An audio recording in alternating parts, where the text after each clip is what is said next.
tozongi lisusu batata ba mama na confiance o ebele bopesi na masolo na bino atolo bana nde toyambi lelo mona mboka Daniel Safo analyste politique école Congo démocratique, Alain Bolo Joa 4 ya majorité présidentielle, Eric Mayoyo porte-parole ya FLNC na bango nde tokosolana o etali actualité politique école Congo démocratique batata ba mama mbote pe boye malamu na bokutani ya poko alelo tolo bana émission ambwanya ya makabayi politique école Congo démocratique natina kopesa makanisi na bango na o etali actualité politique mbote mingi na bino banso bozwili bakwa kutana biso na poko alelo na mbi ba invité na nga mbote na bino bandeko mbote papa toko bandana wa mona mboka Eric Mayoyo okotala lolenge nini na maimatali insécurité ozeli ko ni sa ville province ya Kinshasa ndaki sezomi na maimalekaki na Delvo pe yango epusana ki ti na kitambo magasin sika nini ba changer nde bazali cible facile ya ba tomboki o baza ko boma ba mpo boto ba mbongo okotala mbongo okotala ba na lisoni. Merci Papa Rodrigue topesi balandi ya canal Kin télévision mbote mingi topesi peuple congolais mbote topesi bana FLNC mbote bisika bazwami.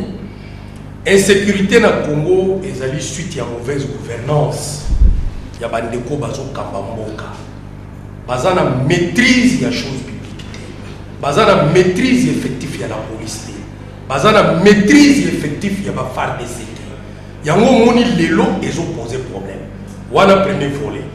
Deuxième volet ezali pauvreté soko tali toke na ba banque lolenge bazo futa ba policier bazo futa ba soldat okomona ke policier de base azozwa 60 000 francs congolais ndeko na ngai vraiment 60 000 francs dans un pays qui se veut émergent d'ici à 15 ans ozo futa policier 60 000 francs congolais. Mais suite à en troisième position, et loko eza komema ba insécurité na mboka ezali manque ya contrôle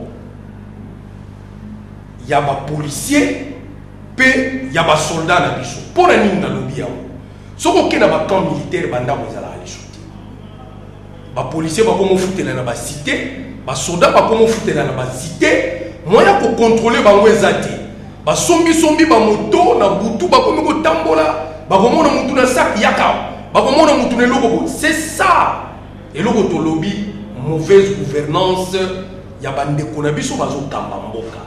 Franchement il faut to revoir makambo belé. Il faut na niveau à la police ba maîtriser l'effectif na bango to yeba mutu azokota musala police critérium faisala to koyi kozwa kaka lelo comment même vous avez vu na 2011 bazwela biso bakulune na période d'élection pe bakulune nyonso na baversa bango na armée misu bakoma ba major bapesa bango minduki mais yebisanga lolenge ya mboka ya boyomo na wapi mboka tozonga na Eric Mayoyo tokomi na mboka Alain Bolo Joa bayi politique et opposition moi moko Eric Mayoyo ya lobi ete manki ya mauvaise gouvernance ya monde ezoko poussa lelo moi na école Congo démocratique topé population ngoma konzi Kinshasa ya koma moini ya policier oko banzani bon eloko eza ya motuya il faut te comprendre des alliés ndeko na biso azali na totalement na torté. Il faudrait reconnaître que la faiblesse des alliés est belée surtout en matière de sécurité mais malheureusement la conclusion na yé na diagnostic nenga sali et se contredit quelque part. Lorsque tu as l'insécurité d'ali apanage, d'ali est l'eau kaka na Congoté, d'ali est l'eau d'ali général. Mais le cause d'ali général va mettre en place un mécanisme pour mettre fin à ça ou pour réduire l'effet nango sur le fonctionnement de l'État dans son ensemble. Et donc d'ali passe d'ali place l'insécurité ça a mis ma casse mikolo. O ba balobeli ezali na commune place nga na fandi na commune ya Ngalema ba koteli batu ba bomi batu na Delvo ba koteli batu na Ipen ba bote ba mbongo ba utu bo mama mususu na Kitambo ezali eloko biso nyonso to déplorer. Alors tant to déplorer loko atozali au-delà ba ambition politique tozali pe ba homme de science faut te mettre en place une méthode d'analyse raison ezali multiple. Premièrement l'État, c'est-à-dire l'État ya batu. Belolenge batu ndenge bazali sur le plan psychologique, bazali préparé aujourd'hui il y a aussi la violence. ba séquelles nango ezali komona lelo mais ba effet o esali ke koma boy et outi musika ce qui le lot na gouvernement c'est tout simplement pour résoudre le problème. C'est-à-dire ceux qui mutalobi que non et parce qu'il y a manque à bonne gouvernance, c'est comme si dans d'autres états il n'y a pas de problème. À quoi ça servirait un gouvernement? Le gouvernement est là pour résoudre ces problèmes. Il y a un problème de sécurité, tout ce qui est l'État va renforcer les mesures de sécurité pour résoudre le problème. Parce que le problème il faut justifier l'existence il y a gouvernement. Alors ils ont été mutabi misangote loko les alliés logo moko particulier au Congo. Et puis loko ndeko lobby par rapport à Bakan. C'est vrai que le problème il y a Bakan ils ont se posé, l'effectif il y a police, na y a armée et comme il tellement ébélé que na kati peut pas se parler ko fanda ezali ko kokate ba ni ko bima cité. Ce qui voudrait dire que pendant longtemps on n'avait pas une gestion prévisionnelle en matière de policiers pour nous retrouver Bakan. Et puis quand on a Bakan, même dans d'autres états, on est surtout en attente. Le problème, il y a le recrutement. C'est-à-dire la sélection à bateau, on va ça en armée. Il a aussi raison. Mais là où maintenant, il faut ça l'effort, il y a honnête, que ça a commencé, et Kala, conséquence, il y a Kala, effet dans le comment nous devons procéder? La meilleure manière de procéder, Zali, tous ces problèmes entrent dans le fonctionnement de l'État dans son ensemble. Ce qui est aussi, par exemple, Bandeko, Bazalaki, ancien rebelle. Ce qui est aussi, par exemple, Bandeko, Bazalaki, ancien bâti armé, ou Kimakina, Bandeko, Moussou, Balongwaki, na pays. Ce qui est aussi, Makambu, ya brassage.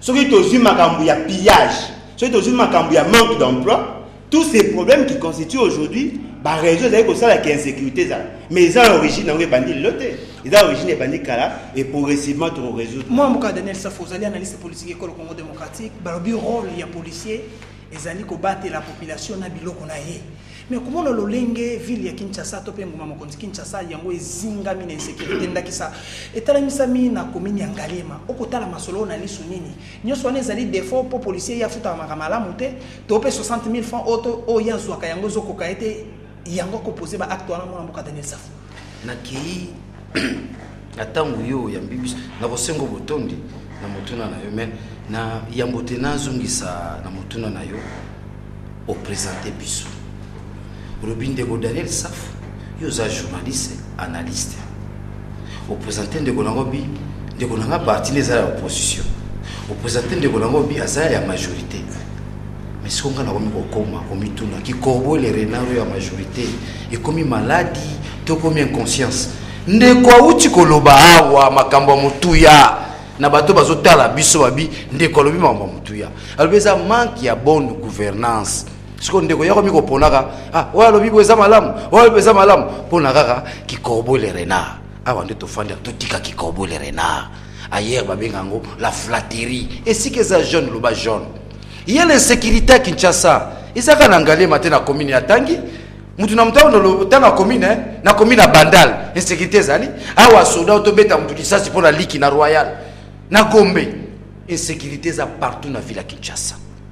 Quand za na koyana autobengi na le côté français l'objectivité un des facteurs épistémologiques. C'est-à-dire bon solo. Mbula matari cause la nini topé atia ba mécanisme lolenge nini po mécanisme tende koza na table obe minaku la réforme si la police la refondation de l'armée ezali o yazolo bao tokobenga ba combat kambia mboka non il y a la réforme si la police oyo tilelo bako sala yango te c'est là la 600 de kolangayo na kotuna mutuna kotuna ngaba mituna est-ce que biso anengumba Kinshasa soko tamboli bayimboka bazana mandoki te bayimboka bazana mandoki te les civils à Kinshasa personne ne va me contredire ataye awa befe uti musika non befe mon côté faut pas défendre l'indéfendable il y a l'insécurité à Kinshasa pona nini biso basi bayimboka tozala mandoki yo za journaliste ndeko nanga yo ko bisa go vieux Jean vieux André azana mandoki ce sont les policiers na FARDC bazana mandoki bangone bazana mandoki s'il y a l'insécurité na Kinshasa et ça va policier pas mbaté ba utero sisa likamba kulobio ce que c'est des akuluna ba sisi kuluna insécurité zo continuer pour nani ndeko nanga soulever point moko capital la bonne gouvernance lorsque gouvernance eza malamu te ba ramification conséquentielle ne bomoni yango bino ba imboka insécurité za place ni ba policier ba bazana ba arme biso ba civil tozana ba arme te on peut déduire ezali bango baza ko sala mobulu na otu ko yoka ndeko kanyama général kanabia ndeko combien ndeko a comprendre que sécurité ça na moté na spectacle au général aye te bongo te eza na kati ya mayele na kati ya bureau d'études na kati ya stratégie na kati ya kobimisa mibeko na parlement on a kobenga réforme police nationale. Il faut une police ya proximité na nzela mibeko nde loko ane salami bambongo ezali nazo sisa ndeko nanga parle limbisa ngai nazo silisa insécurité za bango ndeko oti ko soulever point ya cas militaire cas militaire ils sont pas contrôlés. L'effectif n'est pas une économie effectif quel effectif tout ça a besoin il y a des soldats tout ça a besoin de policiers ce qui me beko ezaliti ou ko kamba police wana pe armée wana boko kota na zungulukete lelo ba policier ba motema na mulili batuna ka mikanda basala ka mayeba moko otoboma mutu masasi mpona liki na royal awa na kosuki saboye na lobby il faut aujourd'hui ba continuer biso ba yeba police aza pona biso nyonso esengeli ko pesa makoki ko bongisa solde na ye tango yo ko fute na mbonga ba bonbon ya kosani akokokisa ko na nzela na biso ba civilité akotire biso te. Merci moi mboka donner ça moi mboka Alain Bolojo oyo ki balobi ete réforme ya la police esengeli sala mais yango ute vanda na table ya président Assemblée nationale Obemino Kunjala Njoko ti lelo moko sala mate mauvaise gouvernance toujours ko ba nekolo Congo démocratique yo bandi ete soki mauvaise gouvernance ko kuba to kozana ba police ya malamu. Bon, je crois il y a un problème, il y a imprégnation, il y a le cas. Au-delà, il y a bon, j'apprécie, d'apprécier Magamba Lobby, bien que je sens que il était un peu trop agité, mais là, vous avez livré, vous avez tant que vous avez dans le domaine scientifique, il a une adresse scientifique, domaine il est journaliste. Il y a un journaliste, il a une adresse scientifique. L'approche qu'il a utilisée est l'approche d'Angate. L'approche qu'il a utilisée est l'approche d'Ayete. Ce que nous devons reconnaître, que le problème, il y a insécurité, que l'Ongolango dans le contexte global, il y a fonctionnement à l'État. C'est ça le problème qu'il a expliqué, nous devons comprendre. Tant qu'il y a un faut pas ça policier, solde et bien. Il croit que le simple fait seulement de donner une bonne rémunération à policier, l'insécurité est silly. C'est ça son approche. C'est aussi un des facteurs. Non, mais c'est ça le problème. Il faut, tant aux autres pays, la capacité à intégration à paramètres explicatifs dans l'analyse. C'est ça le problème. Le problème est à l'objet que nos réformes armées, c'est ça parce qu'il y a une loi. C'est pas ça la réforme de l'armée. Au lobby, les alliés n'armées ça, il y a des communautés. Et là, qui que pour la réforme est armée, le couleur à ça. Et pourtant, réforme est armée. Tout à un problème sur le plan juridique. Nous devons avoir de loi où il faut fixer un cadre. Mais il y a la dimension à Moutou. Il faut que tout sélectionner les meilleurs Congolais qui marcher dans un système de valeurs. Ce système de valeurs aussi pose problème. C'est-à-dire, tant que nous avons de manière globale, il y a aussi un problème économique. Ceux qui économie doivent travailler bien, je doute fort que la police est bien. Ceux qui ont un problème, il y a la qualité à bâtir, vous poser problème, je doute fort que ceux qui ont bon est bien. Parce que vous créez une sécurité dans le pays, ils ont le lobby policier et autres, mais le lobby peut changer parce que ça veut dire que c'est-à-dire le problème est tellement profond, tout tika il meurt. Moi je reconnais qu'il y a des faiblesses par rapport à l'appareil au état de la sécurité, mais nous devons reconnaître que ce qui a un problème, la solution est bien. Il faut intégrer tous les autres paramètres pour que tu trouves une solution durable. Moi, Eric Mayo, pourquoi tu insécurité dans la ville province de Kinshasa pour yango ezali ko tungisa ndeko eloko pesa kanga pasi ezali comparaison oyo bandeko na biso baza ko gouverner balingaka ko sala avec ba vieille démocratie non wana ezali malhonnêteté. Franchement, on dit en français gouverner, c'est prévoir. Balobaki régime oyo utaki ko kende. ya maréchal ezalaki mabe. Mais tango yo yé pour remplacer. C'est ça. Na outé koye biso na analyse na émission outuko lekawa que tango président Joseph Kabila a eu pouvoir. La première des choses, il fallait ça la consultation populaire et non aller recevoir des injonctions chez les blancs. Yango consultation et salamité. Feuille de route ya ba Congolais. Regardez avec Laurent Désiré Kabila. Banque mondiale, il y a un plan triennal. Laurent Kabila avait rejeté ça. Il a mis les ministres devant les responsabilités. À l'objet, beaucoup d'habitude, beaucoup de son programme du gouvernement. Voilà. Parce que ceux qui approchent, il y a leader ou il y a gouvernant. Et ils ont poussé à gouverner, mon cher, et Kozalakaka, mal gouvernance.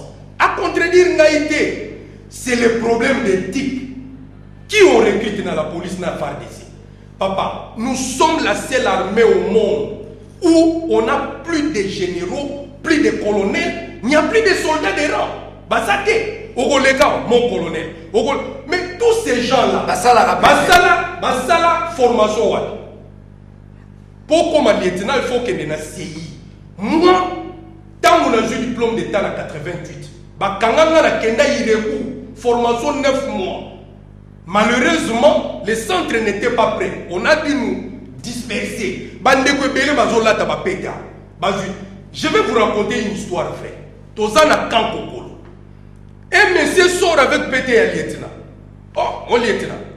Abimi a quel son bazongi kwanga zongi na bureau, abimi na pété à colonel. Mais dites-moi, ça c'est quelle espèce de pays, mon frère? Je sais de quoi je parle. Merci beaucoup. Le problème est Ali, tant que tu le Bamakambo ya pays, tu vois, on connaît à lobby qu'il y a des problèmes. Si tu reconnaître les problèmes, Ali. Mais la démarche pour résoudre le problème est le retour parce que le problème est Ali, Alingi, il y a l'analyse comparative, mais il y a l'analyse comparative en comparant au critiquer, en comparant la gestion à Joseph Kabila, la gestion à Laurent Désiré Kabila. Mais ce le problème est allé. Nous allons suivre une démarche scientifique. Lorsque nous faisons toute cette analyse, côté la karaté, cause, conséquence. Non, il faut faire l'organisation dans son ensemble et les contraintes. Aujourd'hui, le plus grand problème est allé. Tant que nous avons une insécurité, nous avons une cause et une conséquence. Mais la cause est à lointaine.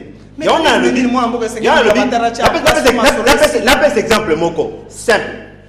Bandeko na biso, papa na biso, père il y a démocratie, baouti sanctité. Qu'est-ce qu'ils se sont dit? Babi, to sangisa armée, ba groupuscule bazalaki wana, ba msusu bazalaki, bazali na ba guerrier, il n'y avait pas de militaires. Accord global et inclusif. Et ça dit que tout le monde a voulu comme un major parce que ça a été dans mon compte. C'est ça les conséquences pour tirer le lot. C'est-à-dire quoi? On a pris n'importe qui pour que n'importe qui accorde une armée. Alors maintenant, tant que c'est la réforme, on va sélectionner, trier, bateau et va communauté dans une armée. C'est un processus. Parce que vraiment, il n'y a pas d'émission. Non, mais c'est ça. C'est un processus. 2 ans, cause dans la vision minimaliste. Nous parlons de l'État, nous parlons pas de Joseph Kabila. Parce que processus Mutuna ezali boye 14 ans. Mutuna ezali boye mona mboka lembolo jwa. Balobi rôle ya police ezali kobatela la population na biloko na ye. Balobi ozayo kwa ba majorité présidentielle boko diriger mboko. Mécanisme nini esengi mbula matari ya tia po marambo esila po peuple a lembi. Ce qui te donne une posta ya ba solution à court terme. C'est ce que le gouvernement doit faire là-dedans. Ce qui te donne une poste à la solution à long terme. Et d'aller à réforme. C'est-à-dire c'est un processus. À court terme, et bon que va renforcer police à proximité. Et la police à proximité, deuxième élément, que la population a côté taper dans rythme. Parce que sur le tali, bateau va copier, bateau va botter la batumbon, bateau va boma, bateau ma famille na biso. Bateau ma famille na biso. Tant que va kende ko sala ba mabe, bazo zom sa ba biloko na kata banda na biso. L'État to benga l'État, l'État zanzambe te pour yeba makambo nyonso. Ce qui boye ici information à malamu a ko servir. To dénoncer Et puis l'État a ça l'effort de réguler la mobilité des policiers, des militaires, parce que bango baza ko occasionner l'insécurité. Ce sont les hommes armés qui baza ko insécuriser la population. Comme un niveau ya makasi que policiers autant mon andela so bakangi ba sanctionner. C'est comme ça. Moi mboka Daniel Safo, vous allez analyser ou analyser na bokebi pe na boanya nyonso. Ba sujet to ko débattre pour intérêt zali Congo, intérêt zali te ba attaque personnelle awa. To chande Congo liboso, oko banza nini, ba mécanisme nini. O esengini mbula matari atia en application pour le peuple congolais, ya tambola ndenga lingi na kimia pe na liberté. Ndeko nazongi kaka lolenge na lobaki, mena ko senga mingi yeba ko kabola na biso ngonga, tango ndeko balobi ndeko msolo binga pe na lobi. Sinon kaka ba msuba ko lobate. Na ebande na lobeli oboye, na mtunyo motuna.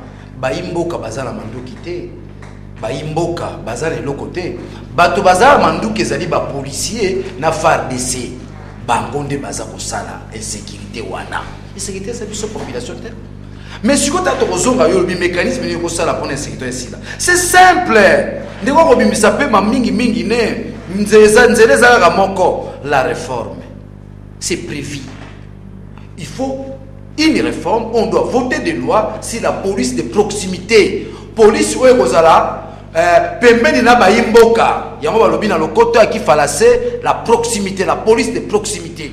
Lelo kozala police oyo yende akobomba na mulili po benda mutu mu eloko asala mutu moni bangonde bazala manduki. N'allons pas chercher sécurité na ceux qui popété. Liboso zalaki kulu na kulu les insulter.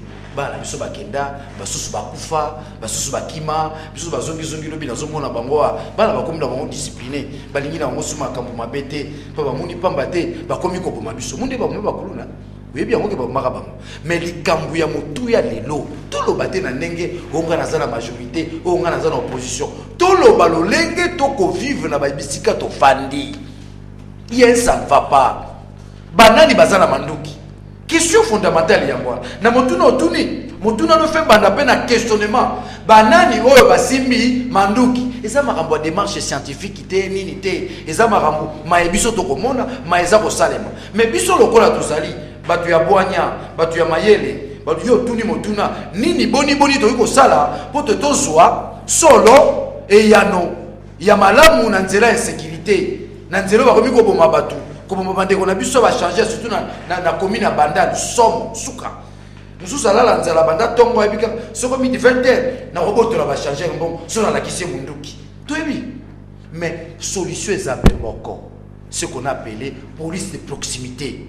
Pour la police de proximité, on est comment et salema. Ne balobine en français comment effective et sengeli mi beko mi pona makuna na palais du peuple. Mais na mibeko na balobi il y a toute une réforme yebi mboka na biso mboka ko kangam e ko kambama na longue attente to c'est la gouvernement cohésion nationale te ngo ko sambola boni to c'est là qui a wali kamba cour suprême de justice ndeko na biso liwanga wanga bakangiye na nini na cour suprême ce qui to c'est là qui na cour constitutionnelle bande ko yense ba ngeba ki na cour constitutionnelle ezali kaka boye likambo kosala na mambonga muke fo ezwa ngonga gouvernement cohésion nationale ezati c'est-à-dire ne balobi na français les pays dirigés dans une longue attente na malembe lokola torti mboka ngo zape mandat ezali moi mboka au Baksanini on a poto succès à matali insécurité réforme armée ils ont exigé un coup asuka na loi te akende au-delà de la loi au-delà de la loi il y a le principe économique. Ce qui veut dire bien, il faut que l'économie ait marché bien. L'économie a marché bien. Non, mais c'est ça le problème. Quand j'ai la majorité, il faut que les économies ont marché bien. Non, mais le système macroéconomique, bancarisation. Apparemment, c'est un domaine. Apparemment, c'est un domaine qu'il ne maîtrise pas. Il y a oui, comment affirmation. Non, apparemment. Nous avons affaire à un scientifique. Non, chaque scientifique a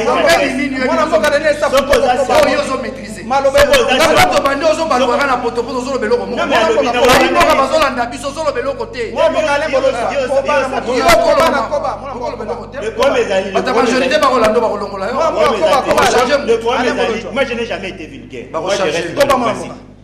Faut réforme et armée exige un coup. le coût en est que le fonctionnement économique et marché des Tu n'es pas informé. L'Union européenne a prévu les moyens là-dessus. Tu n'es pas informé. Ceux qui ont informé, aux sous-informés, parce que pour réformer l'armée, des autres cas l'Union européenne, nous devons aller au-delà. Parce que l'Union européenne a le foot à rémunération, il y a des policiers chaque jour, chaque mois. Là maintenant je t'informe. Deuxièmement, Ezalini, dans le cas de la réforme, il y a un objectif à court, moyen et long terme. Il y a un objectif à court, moyen et long terme. Autre chose que Ezalini, tu as la insécurité zéro. C'est impossible. Mais toi atténuer l'effet d'insécurité. Le cas de l'insécurité, c'est que tu as une armée dans la police. Ce que nous devons faire maintenant, de renforcer le système à contrôle, il y a pas de policiers. Je suis à Ezalini. Ce qui te lobby, que tu as une poste à koyeba nombre ya masasi chaque policier a zali na yango pour ce cas utiliser moko toyeba que mutabomaki, ça serait une bonne chose. Ça peut se faire à court terme. Et le kami balé zali policier o azali en dehors ya camp. Il faut chaque jour akenda ko sala akenda représenter mundu kinaye pour yeba ce que zali utiliser. Et troisième chose, il faut toyeba ngo pezali. Ba o bakenda ki ba bitumba. Les policiers sont comment ressemblent à outils, il y a armée, il y a police, en dehors il y a circuit normal. Les policiers ont côté que la munduki, ont côté que la munduki massage. Les ça il faut tout le combattre.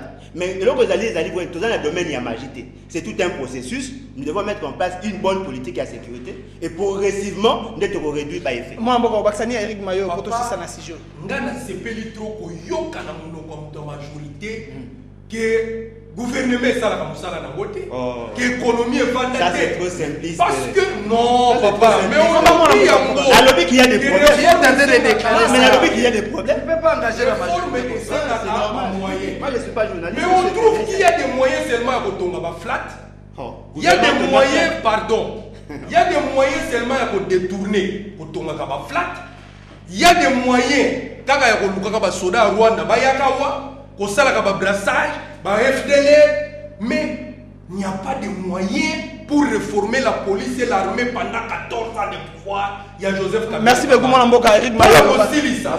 Balongola, armée, il faut tribalisation, il y a armée et sila. Merci beaucoup, Mme Mboka. Merci beaucoup, Mme Mboka. Eric Mayo. Batata, maman, toko ko bana. Nazo pesa info. Na ko ngala toko ko bana masone biso tolo bana poko lelo. Bozo kande ba imboka ba ko pesa makanisi na bango pona o etali intérêt ya Congo. Congo ndekenda liboso. Babi horizon 2030 pays émergent.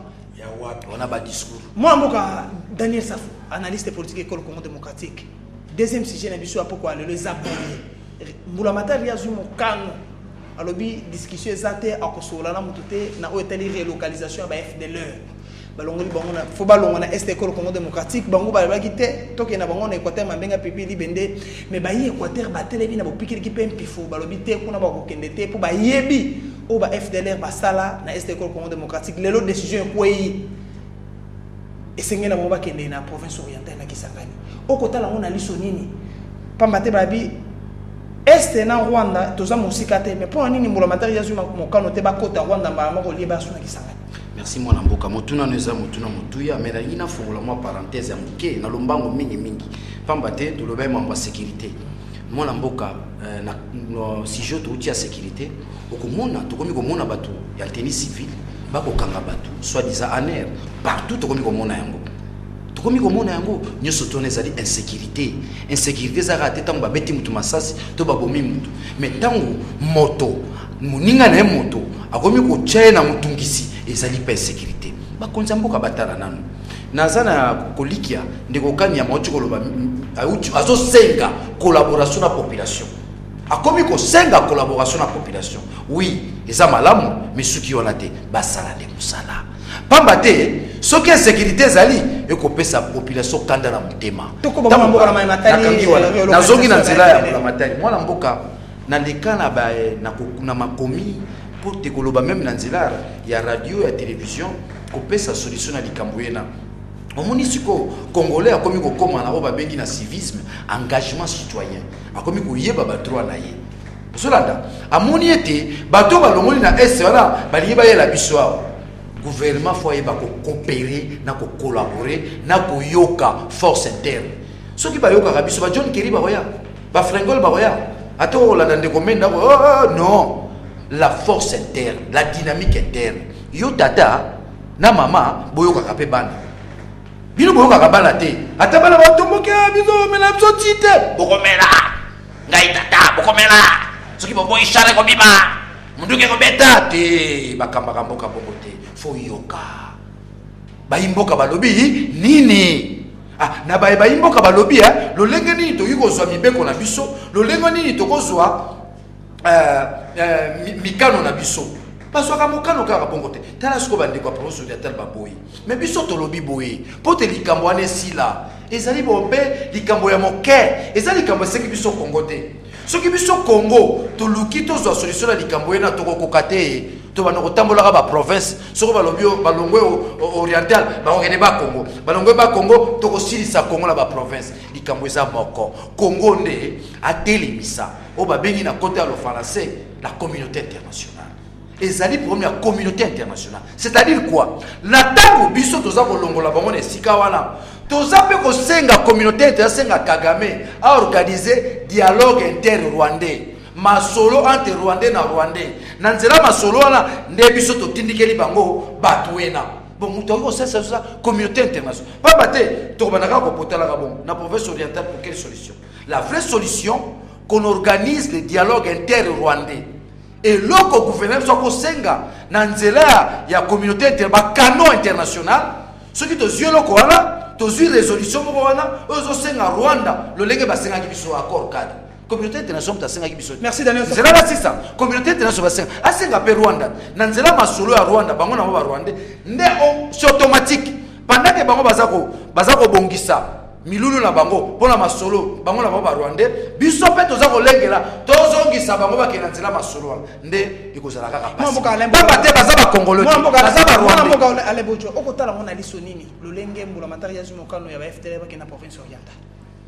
Avant d'appeler sa position en Ngaï, d'ailleurs, je crois qu'au Ebiango, pour l'émission à Soukana de Kaki dans le Baki,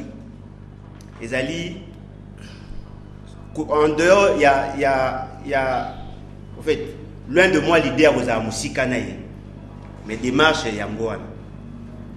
Mais malheureusement, Azali honnêteté pour le Baki, c'est ça la position du gouvernement. Le gouvernement démarche Naye Azali que FDLR bazonga namboka na bango. Ça a été dit par le ministre des Affaires étrangères, le ministre il y a information, ou démarche du gouvernement Yangoan. Mais en tant que membre de la communauté internationale, l'État congolais n'a pas seulement que de droits, il n'a pas de devoir. Il n'a pas de droit, il a le droit de refuser, au nom de la souveraineté, les étrangers qui causer mort d'homme dans le pays, qui causer insécurité base à la terre. Mais maintenant, ce que le problème, c'est que la ligne place, là où maintenant les traités internationaux, ils ont créé et ont constitué une contrainte.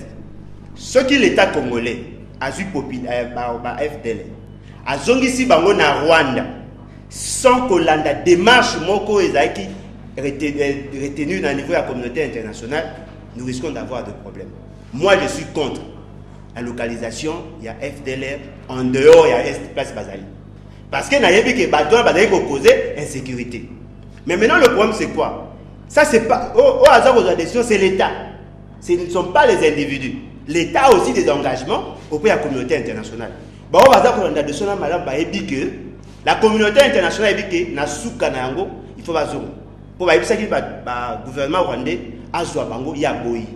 Ce qui te peut dans ma casse et que bango ba koufi à partir de l'Okwana, nous risquons d'avoir des problèmes parce que nous avons des engagements au niveau de la communauté internationale. Moi, le démocratique, il y a un engagement au niveau international. Il y a une guerre il y a 6 jours entre les Ouganda et Rwandais. Non, mais la bonne sanité. Ce qu'on a rappelé, le groupe Bemba na RCD. On a Sarah qui est connaissant la mabad bakufa. Pose le baba ou gagner ba Rwanda bakotaka par quelle voie? Bakotaka par ses voies ou de tout kotanga. On a courage à le battre que c'était le MLC de l'époque na RCD. Parce que l'Ouganda est qui paraît il y a MLC et puis RCD a qui n'apparaît comme le Rwanda. Ce sont des effets en en insécurité. Notre souci le Zalini.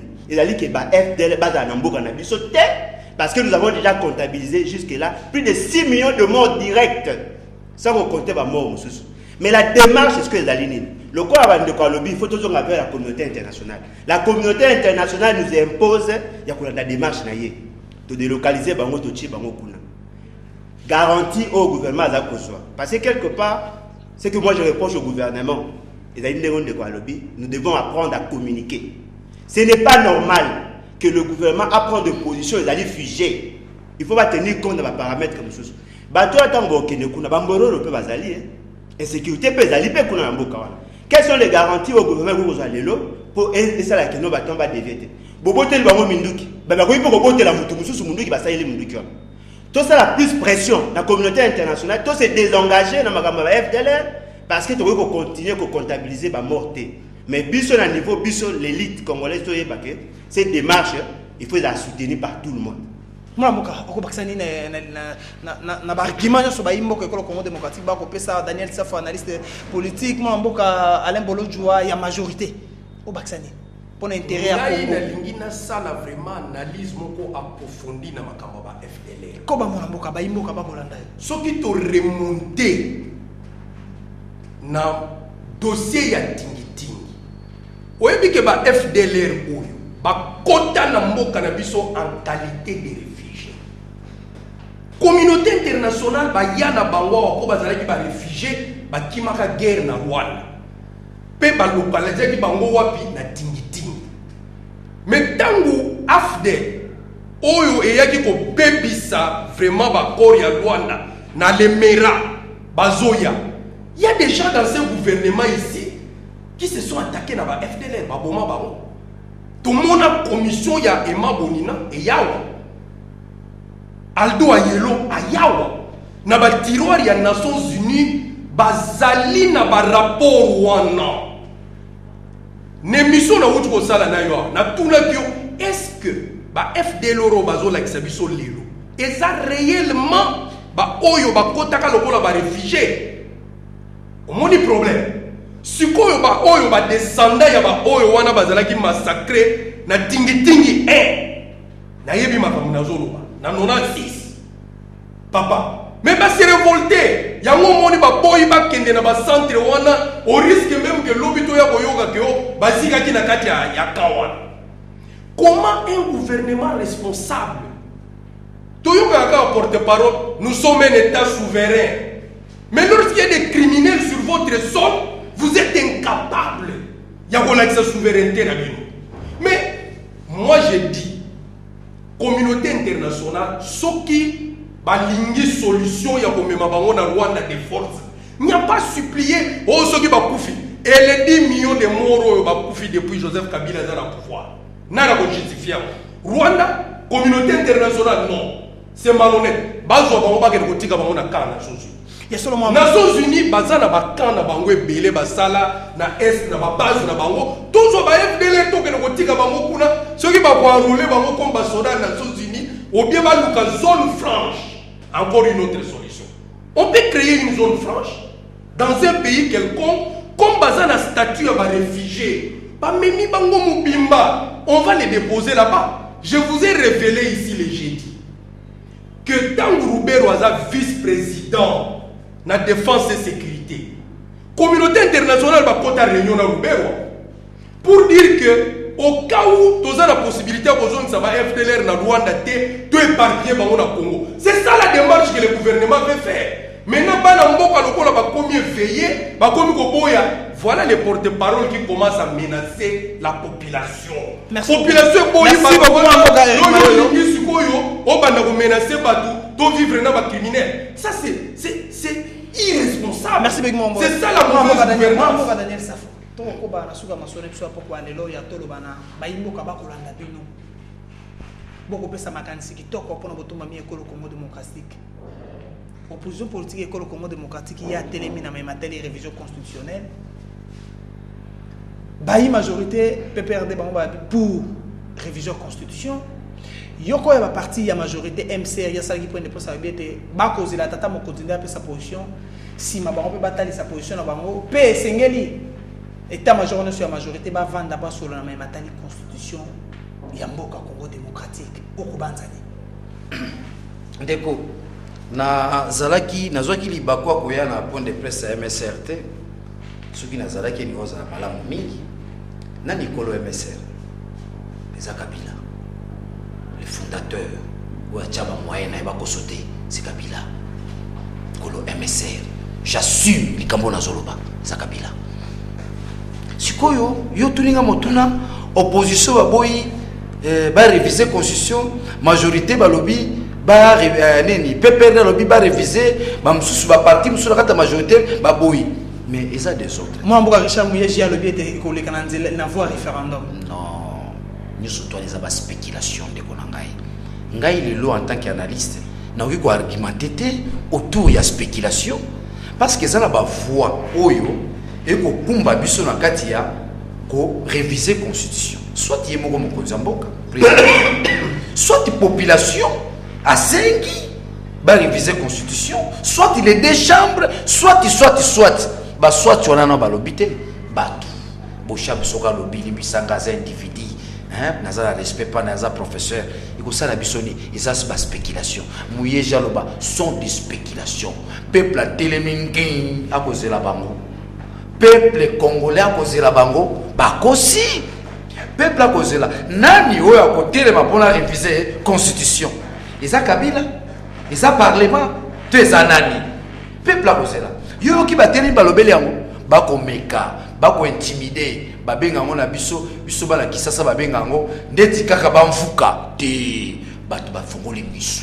batu bakomi éveillé batu bakomi fatigué les gens sont fatigués le peuple est fatigué on les analyse na ngai eza spéculation na ki ko argumenter autour la spéculation moi na mboka mukolo ba ko changer constitution benga ngai benga la roya merci beaucoup Daniel Safuma pour la lelo l'émission eza spéculation non événement est-ce que lelo opportunité zali pour constituer un mboka Congo démocratique yango za la réviser attaque au article 218 yango pesi pouvoir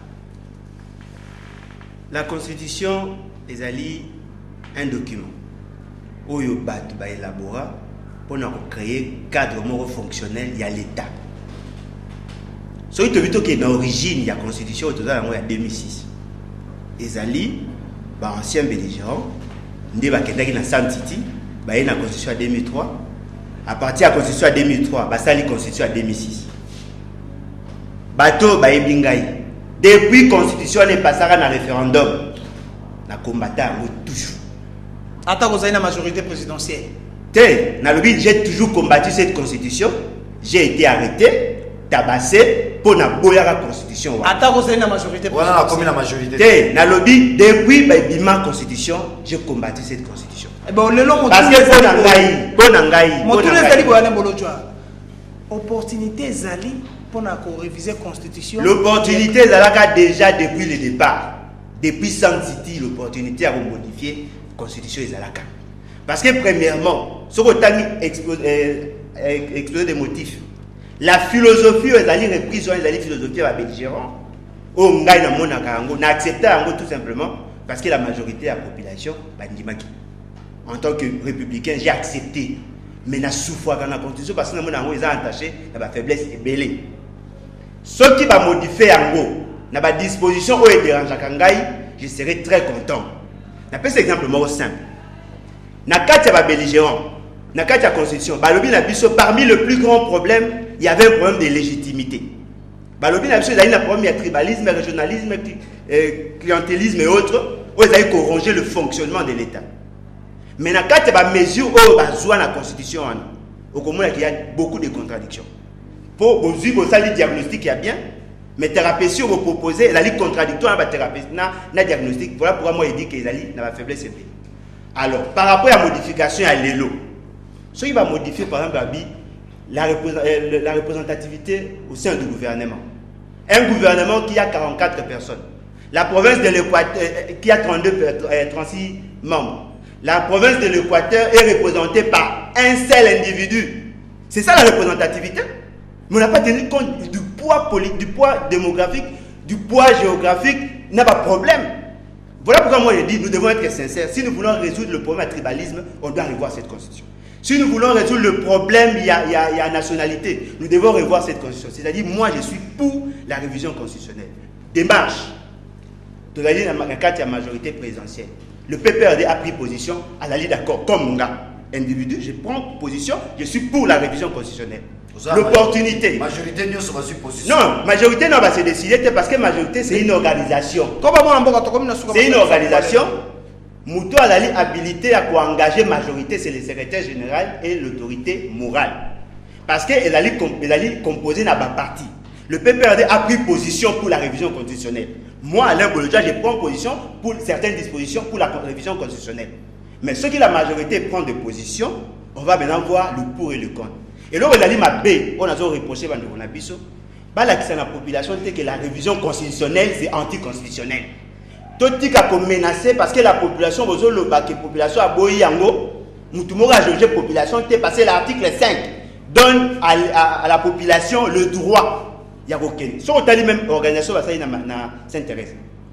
Comme déjà pour ça la campagne pour le non. C'est-à-dire, si nous sommes engagés, nous avons sensibilisé pour voter oui ou non. Il y a ça contre-campagne. On va pousser, il y a voter le non. Merci beaucoup. C'est-à-dire qu'ils sont déjà dans le débat. Merci beaucoup. Dans le processus, alors que c'est les non. Merci beaucoup. Eric Mayoyo. Article 218, il y a si voix sur constitution à la modifier, à la réviser. Beaucoup de points pour ce politique et le Congo démocratique. Bisso, Front de Libération Nationale du Congo, na président na biso Kapen de Likani, position na biso yango. Ko réviser constitution eza malade. Et ça belika kala kati ya constitution. Mais constitution yango moko lobby boye. Ba ko réviser constitution soki eza ko favoriser paix. Na sepeli ne loko moko ndekolanga ale a lobby. Problème ya tribalisme. Problème, il y a représentativité. Au monde, il faut rétablir l'équilibre. Dans la net, il y a un gouvernement. Au moment où il faut 90% du gouvernement. Or, la constitution est défendre le local.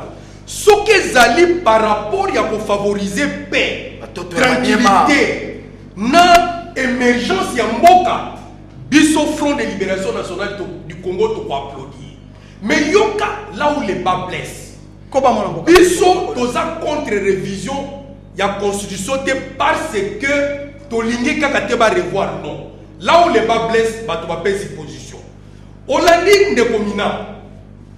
Alors Biboy, ils sont pour revoir la constitution qu'on les veille ou pas pour conserver le pouvoir. Et il va plus loin pour dire les militaires sont derrière les chefs de l'État. Mais maintenant, c'est un intellectuel. Comment l'armée qui est politique, il y a un chef de l'État la menace. C'est-à-dire, vous voulez réviser la constitution pour que Bino peut perdre garder le pouvoir. Mais c'est vos chats, même démarche. Or, la démarche scientifique de la révision constitutionnelle devait être celle qui allait bolo du tribalisme. C'est là. On a chité, pardon. On a chité. Bandeko wana il faut pas yeba. D'abord, na lingina lakisa bangwe loko. Joseph Kabila Kabange depuis un président. Akenda kana ba élection nyonso en tant qu'indépendant. Ayaka na ba réunion à PPRDT. Batuna ka été pour la nini ayaka na la belle PPRDT. C'est-à-dire ezali PPRD na majorité batu bacha Joseph Kabila président. Merci beaucoup mon avocat Eric Mayoyo. Président en 2001, majorité votami na 2006. PPRD Botamine en 2003. Tozela, Ndenge, Daniel Aloubi, la voix autorisée, c'est le président, c'est le parlement, c'est la population. Merci beaucoup. On menace wala bango bazo sala. Baye ba ke tangu batu ba kufaka, ba guerre bimaka, mina ba bundakate, ma bocham abundakate. Ce sont les enfants d'autrui qui meurent. Merci. Allez, Bolodja, on va 2 minutes. Allez, la parole. Allez, Bolodja, menace, il a qu'on est en opposition. L'article 5 est clair. Dans le bureau, le non,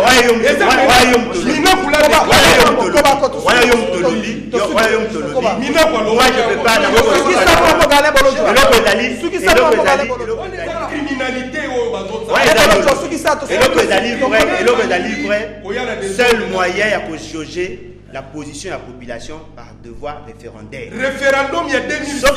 Non, mais la constitution ne peut pas être qu'un document figé, elle doit s'adapter à la réalité. Pour la démocratie, oui. Pour preuve, le constituant eux-mêmes va tenir compte de paramètres. Notre souci est d'aller boy. Quand on a sur l'opposition, sa population clairement, la révision constitutionnelle est d'aller constitutionnelle.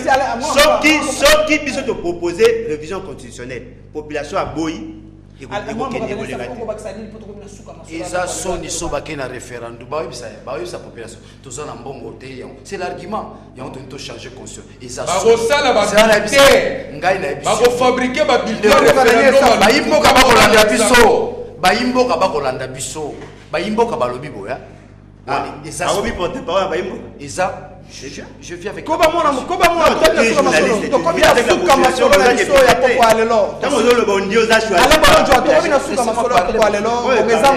n'a jamais été vulgaire, mais tu es vulgaire. Laissez-moi parler. Contredis-moi quand on va te donner la parole. Toi qui n'as jamais été vulgaire. Tu n'as jamais été vulgaire, alors sois calme, laissez-moi parler.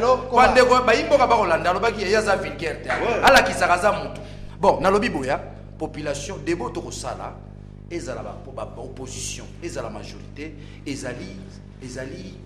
ce qu'on appelle, dans la philosophie, débat à irrationalité. Irrationalité, pour nous, les fondé sur la spéculation. Baimbo Kabalobia, Toko Luka, Tomola, Nanya, Robanda, Penalobia, n'a révisé. Topessimino Baïbago révisé, Kabila a le droit, on a conçu PC Ningisa, en tant que président de la République, à réviser la Constitution. C'est pas trop vulgaire. C'est démontrable, c'est démontrable. Laissez-moi terminer.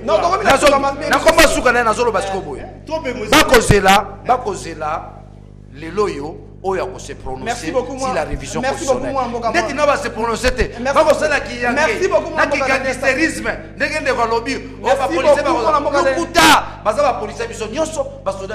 Merci beaucoup, il faut changer.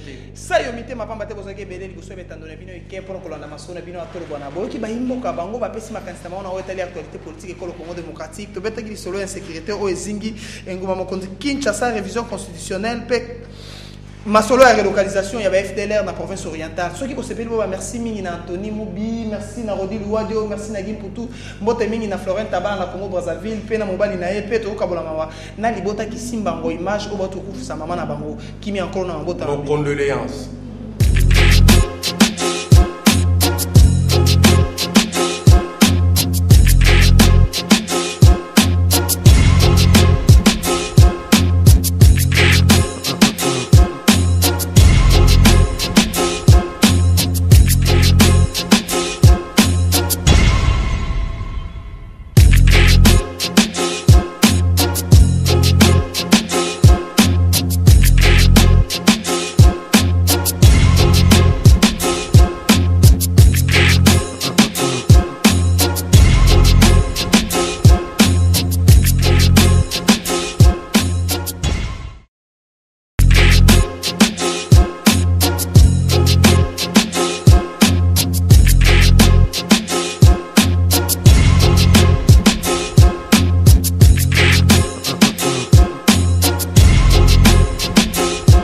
tozongi lisusu batata bamama na confiance oyo ebele bopesi na masolo na bino ya tolobana nde toyambi lelo mwana mboka Daniel Safou, analyste politique école Congo démocratique, Alain Bolodjo à 4 ya majorité présidentielle, Eric Mayoyo porte-parole ya FLNC na bango nde tokosolana oyo etali actualité politique école Congo démocratique batata bamama mbote pe boye malamu na bokutani ya poko lelo tolobana émission ya bwanya ya mbakabayi politique école Congo démocratique natina kopesa makanisi na bango na oyo etali actualité politique mbote mingi na bino baso bozwili bakwa kutana biso na poko lelo na mbi ba invité na nga mbote na bino bandeko mbote tokobandana wa mwana mboka Eric Mayoyo okotala lolenge nini na maimatali insécurité ozeli koningisa ville province ya Kinshasa ndakisa ezomi na maimalekaki na Delvaux pe yango epusanaki ti na kitambo magasin sika nini ba changer nde bazali cible facile ya ba tomboki o baza koboma bango po boto bango mbongo okotala mbongo okotala bango na lisoni. Merci Papa Rodrigue topesi balandi ya canal Kin télévision mbote mingi topesi peuple congolais mbote topesi bana FLNC mbote bisika bazwami Insécurité na Congo ezali suite ya mauvaise gouvernance ya bandeko bazokamba mboka baza na maîtrise ya chose publique baza na maîtrise effectif ya la police baza na maîtrise effectif ya ba FARDC yango moni lelo ezo poser problème wana premier volet deuxième volet ezali pauvreté soko tali toke na ba banque lolenge bazofuta ba policier bazofuta ba soldat okomona ke policier de base azozwa 60 000 francs congolais ndeko na ngai vraiment 60 000 francs dans un pays qui se veut émergent d'ici à 15 ans ozofuta policier 60 000 francs congolais mais suite nango ekozalaka makambo tozokoassiste nango en troisième position eloko eza komema insécurité na mboka ezali manque ya contrôle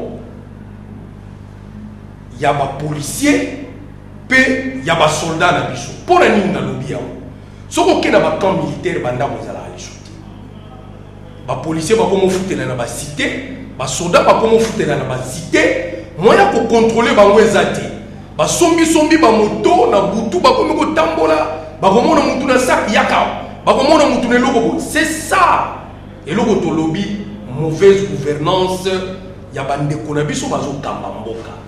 Franchement, il faut tout revoir makambo belé. Il faut na niveau à la police ba maîtriser l'effectif na bango. To yeba muto azo kota musala police critérium. Faut ezala.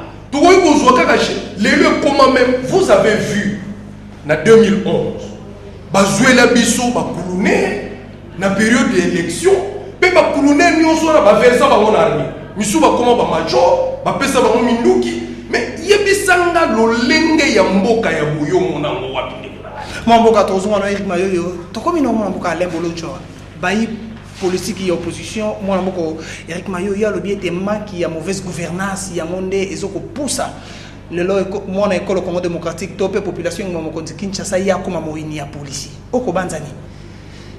Bon, et le causa il y a motuya, il faut tout comprendre des alliés.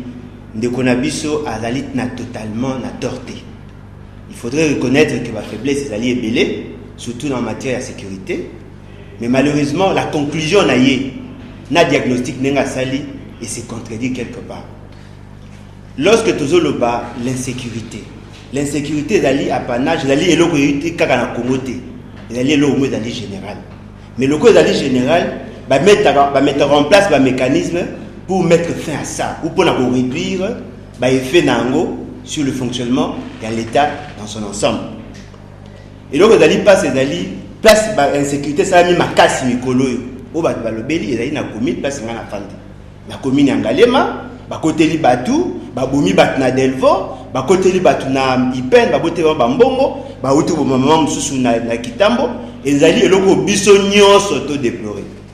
Alors, tant que tu déplorer, le quoi, tu as au-delà de l'ambition politique, tu as des hommes de science. Il faut te mettre en place une méthode d'analyse. Raison est d'aller multiple. Premièrement, l'État, c'est-à-dire l'État y a battu. Sur le plan psychologique, Bazali préparé aujourd'hui, il y a aussi la violence. C'est quel n'en est Zali comme on a l'élo, mais effet où est Sali qui est comme Aboui et outil musical. Ce qui le lot dans le gouvernement, c'est tout simplement pour résoudre le problème.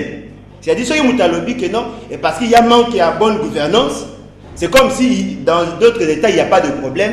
À quoi ça servirait un gouvernement? Le gouvernement est là pour résoudre ces problèmes. Il y a un problème de sécurité, tout l'État va renforcer les mesures de sécurité pour résoudre le problème. Parce que le problème, il faut justifier l'existence, il y a gouvernement. Alors, ils ont été les alliés particuliers au Congo. Et puis, par rapport à Bakan. C'est vrai que le problème de Bakan, ils ont se posé. L'effectif, il y a police, il y a armée. Et comme il est tellement ébélé, que na kati ne peut pas se faire qu'on fanda et d'ailleurs qu'on cocate, ce qui voudrait dire que pendant longtemps, on n'avait pas une gestion prévisionnelle en matière de policiers pour nous retrouver Bakan. Et puis quand on a Bakan, même dans d'autres États, on est surtout en attente. Le problème, il y a le recrutement. C'est-à-dire la sélection à bateau, bon, on va ça en armée. Il a aussi raison. Mais là où maintenant, il faut ça l'effort, il y a honnête, que ça a commencé, et banda kala, bah conséquence il y a kala, bah il fait dans le comment nous devons procéder? La meilleure manière de procéder, Zali, tous ces problèmes entrent dans le fonctionnement de l'État dans son ensemble. Ce qui est aussi, par exemple, Bandeko, Bazalaki, ancien rebelle. Ce qui est aussi, par exemple, Bandeko, Bazalaki, ancien bâti armé, ou Kimakina, Bandeko, Moussou, Balongwaki, na pays. Ce qui est aussi, Makambu, y a brassage. Ce qui est aussi, Makambu, y a pillage. Ce qui est aussi, Makambu, y a manque d'emploi. Tous ces problèmes qui constituent aujourd'hui, réseau d'ailleurs ça la insécurité mais ils ont origine dans les bandits lotés ils ont origine des bandits kala et progressivement tout résoudre. Moi mon cas Daniel Safo Zali analyste politique école Congo démocratique balobi rôle ya policier ezali ko battre la population na biloko na ye mais comment le lolenge ville ya Kinshasa to pe ngoma mokonzi Kinshasa yango ezinga mina insécurité ndakisa etala misami na commune ya Ngalema okotala masolo na lisu nini nyoso wana ezali défaut pour policier ya futa makamala muté to pe 60 000 francs auto o ya zwa yango zoko ka été yango ko poser ba acte wana mona mboka Daniel Safo na ki atangu yo ya mbibis na kosengo botondi na motuna na yo men na yambote na zungisa na motuna na yo au présenter biso Robin de Daniel Safo yo za journaliste analyste au présenter de Gonangobi de Gonanga parti les à l'opposition au présenter de Gonangobi azali ya majorité. Mais ce qu'on a comme tout qui corrobe les renards à majorité et comme maladie, tout comme inconscience. Ne quoi ou tu koloba awa makambo mutuya na bato bazotala biso babi nde kolobi makambo mutuya. Alors beza manque ya bonne gouvernance. Ce qu'on ndeko yako miko ponaka wa lobi beza malamu, wa beza malamu ponaka qui corrobe les renards. Awa nde to fanda to tika qui corrobe les renards. Ailleurs babengango la flatterie. Et si que ça jeune loba jaune. Il y a l'insécurité à Kinshasa. Il y a la commune à Tangi. Mutu na mtawo no tana commune na commune à Bandal. Insécurité zali. Awa soda otobeta mutu kisasi pour la liki na Royal. Na Gombe. Insécurité za partout na ville à Kinshasa. Ngana za na koyana otobengi na le quota français l'objectivité. Un des facteurs épistémologiques. C'est-à-dire bon solo. Mbula matari cause la nini topé atia ba mécanisme lolenge nini po mécanisme tende ko eza na table obe minaku la réforme si la police la refondation de l'armée ezali o yazolo bao tokobenga ba kambia mboka non il y a la réforme si la police oyo tilelo bako sala yango te zina na 6 ndeko na ngai na kotuna mutu no kotuna ngaba mituna est-ce que biso anengumba Kinshasa soko tamboli bayimboka bazana mandoki te bayimboka bazana mandoki te les civils à Kinshasa personne ne va me contredire ataye awa befe uti musika non befe mon côté faut pas défendre l'indéfendable il y a l'insécurité à Kinshasa pona nini biso basi bayimboka tozala mandoki yo za journaliste ndeko nanga yo ko bisa go vieux Jean vieux André azana mandoki ce sont les policiers na FARDC bazana mandoki bamone bazana mandoki s'il y a l'insécurité na Kinshasa et ça va policier pas mbaté ba utero sisa likamba kuluna bio ce que c'est za kuluna ba sisi kuluna insécurité zo continuer pour nani ndeko nanga soulever point moko capital la bonne gouvernance lorsque gouvernance eza malamu te ba ramification conséquentielle ne bomoni yango bino ba imboka insécurité za place ni ba policier ba bazana ba arme biso ba civil tozana ba arme te on peut déduire et zahir bango baza ko sala mobulu na otu ko yoka ndeko kanyama général kanabia ndeko combien ndeko à comprendre que sécurité ça na monter na spectacle au général aye te bongote ezana katia mayele na katia bureau d'études na katia stratégie na katia robimisa mibeko na parlement on a robenga réforme police ya police nationale. Il faut une police à proximité. Nanzela mibeko ndelo ane salami. Bambongo ezali. Moi mboka Daniel nazo sisa ndeko nanga parle limbisa ngai. Limbisa nazo silisa. Insécurité za bango. Ndeko oti ko soulever point ya cas militaire. Cas militaire, ils sont pas contrôlés. L'effectif n'est pas l'économie effectif ça quel effectif? Tout ça n'a besoin. Il y a des soldats, tout ça n'a besoin de policiers. Ce qui mibeko ezali ti o ko kamba police wana pe armée wana bokokota na zungulukete lelo ba policier ba motema na mulili batuna ka mikanda basala ka mayeba moko otoboma mutu masasi mpona liki na royal hour na kosuki saboye na lobby il faut aujourd'hui ba continuer biso ba yeba police aza pona biso nyonso esengeli ko pesa makoki ko bongisa solde na ye tango yo ko fute na mbonga ba bonbon ya osani akokokisa ona nzela na biso ba civilité. Merci Mouamboka de Nessafou, Mouamboka Alain Bolodjo. Oyo qui barbi était réforme à la police sengeli sala mais yango ute vanda na table ya président Assemblée nationale Obemino Kunjalanjoko tilelo elo moko sala maté mauvaise gouvernance toujours ko ba nekolo Congo démocratique. Yo bandi était soki mauvaise gouvernance ko kuba. Tokozana ba police ya malam. Bon, je crois il y a un problème, il y a imprégnation, il y a le cas. Au-delà il y a bon, j'apprécie, j'apprécie Magamba Lobby, bien que je sens qu'il était un peu trop agité, mais là, ils ont livré, ils ont livré. Tant que vous avez dans le domaine scientifique, il a une adresse scientifique, domaine il est journaliste. Il y a un journaliste, il a une adresse scientifique. L'approche qu'il a utilisée est l'approche d'Angate. L'approche qu'il a utilisée est l'approche d'Ayete. Ce que nous devons reconnaître, que le problème, il y a insécurité, tu vois que l'Ongolango dans le contexte global, il y a fonctionnement à l'État. C'est ça le problème qu'il a expliqué, nous devons comprendre. Tant qu'il y a il faut appeler ça policier, solde et bien. Il croit que le simple fait seulement de donner une bonne rémunération à policier, l'insécurité est silly.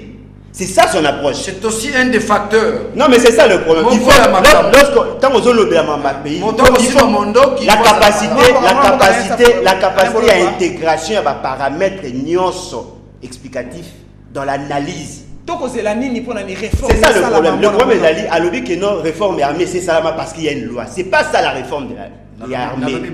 Au lobby, les alliés n'armées ça, il y a des communaux. Et là, qui que pour la réforme est armée, le couleur à ça. Et pourtant, réforme est armée. Tout à un problème sur le plan juridique. Nous devons avoir des lois où il faut fixer un cadre. Mais il y a une dimension à Moutou. Il faut que tout sélectionner les meilleurs Congolais qui marcher dans un système de valeurs. Ce système de valeurs aussi pose problème. C'est-à-dire, tant que tu as de manière globale, il y a aussi un problème économique. Ceux qui économie doivent travailler bien, je doute fort que la police est bien. Ceux qui ont un problème, il y a la qualité à bâtir, qui poser problème, je doute fort que ceux qui ont bon est bien. Parce que pour créer une sécurité dans le pays, ils ont le lobby policier et autres, mais le lobby peut changer parce que ça veut dire que c'est-à-dire le problème est tellement profond, tout tika il meurt. Moi je reconnais qu'il y a des faiblesses par rapport à l'appareil au état de la sécurité, mais nous devons reconnaître que ce qui est un problème, la solution est bien.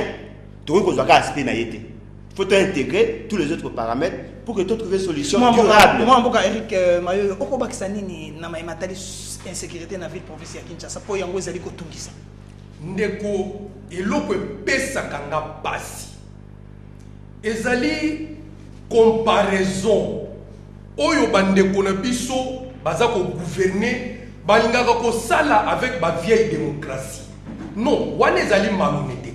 Franchement, on dit en français gouverner, c'est prévoir. Balobaki régime oyo utaki ko kende. Ya maréchal ezalaki mabe. Mais tango yo yé pour remplacer. C'est ça. Na utaki ko yebiso na analyse na émission utiko ko lekawa que tango président Joseph Kabila a eu pouvoir. La première des choses, il fallait ça la consultation populaire et non aller recevoir des injonctions chez les Blancs. Yango, consultation et salamité. Feuille de route, il y a des Congolais. Regardez avec Laurent Désiré Kabila. Banque mondiale, il y a un plan triennal. Laurent Kabila avait rejeté ça. Il a mis les ministres devant les responsabilités. À l'objet, beaucoup d'habitude, beaucoup de son programme de gouvernement. Voilà. Parce que ceux qui approchent, il y a l'idée où il y a gouvernant. Et ils ont poussé à gouverner, mon cher, et Kozalakaka, mal gouvernance. À contredire Ngaïté, c'est le problème d'éthique. Qui ont recruté dans la police dans la FARDC? Papa, nous sommes la seule armée au monde où on a plus de généraux, plus de colonels, il n'y a plus de soldats de rang. Basate, Ogolega, mon colonel. Mais tous ces gens-là, Basala, formation. Pour comme lieutenant, il faut que nous CI. Moi, tant que j'ai eu le diplôme d'État en 88, Bakanganga na Kenda Ireku, formation 9 mois. Malheureusement, les centres n'étaient pas prêts. On a dû nous disperser. Je vais vous raconter une histoire, frère. Tozana Kankokolo. Un monsieur sort avec pété à lieutenant. Oh, mon lieutenant. Abimi a que son bazogi kwanga zongi na bureau, abimi na pété à colonel. Mais dites-moi, ça c'est quelle espèce de pays, mon frère? Je sais de quoi je parle. Merci beaucoup. Le problème est Ali, tant que tu as le Bamakambo ya pays, tu vois, on connaît à lobby qu'il y a des problèmes. C'est tout ça reconnaître les problèmes Ali. Mais la démarche pour résoudre le problème est le retour Kabolangana Bango. Parce que le problème est Ali, Alingi, il y a l'analyse comparative, mais il y a l'analyse comparative en comparant au critiquer, en comparant la gestion à Joseph Kabila, la gestion à Laurent Désiré Kabila. Mais ce le problème est allé nous allons suivre une démarche scientifique. Lorsque nous faisons toute cette analyse, côté la caractère cause conséquence. Non, il faut faire l'organisation dans son ensemble et les contraintes.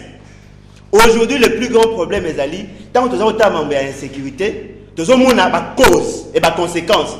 Mais la cause est à lointaine. Mais on a le dit, la exemple simple. Bandeko na biso, papa na biso, père il y a démocratie, baouti sanctité. Qu'est-ce qu'ils se sont dit? Babi, to sangisa armée, ba groupuscule bazalaki wana, ba msusu bazalaki, bazalaki na ba guerrier, il n'y avait pas de militaires. Accord global et inclusif. Et ça dit que tout le monde a voulu comme un major parce que soit yeba ina mokonzi. C'est ça les conséquences pour tirer le lot. C'est-à-dire quoi? On a pris n'importe qui pour que n'importe qui accote en armée. Alors maintenant, tant que c'est la réforme, on va sélectionner, trier, bateau et va communauté dans l'armée. C'est un processus. Parce que vraiment, pas d'émission. Non, mais c'est ça. C'est un processus. 2 ans, cause dans la vision minimaliste. Nous parlons de l'État, nous parlons pas de Joseph Kabila. Parce que processus Mutuna ezali boye 14 ans. Mutuna ezali boye mona mboka lembolo jwa. Balobi rôle ya police ezali kobatela la population na biloko na ye. Balobi osayo kwa ba majorité présidentielle boko diriger mboko. Mécanisme nini esengi mbula matari ya tia po marambo esila po peuple a lembi. Ce qui te donne un poste il y a ba solution à court terme. C'est ce que le gouvernement doit faire là-dedans. Ce qui te donne un poste à la solution à long terme.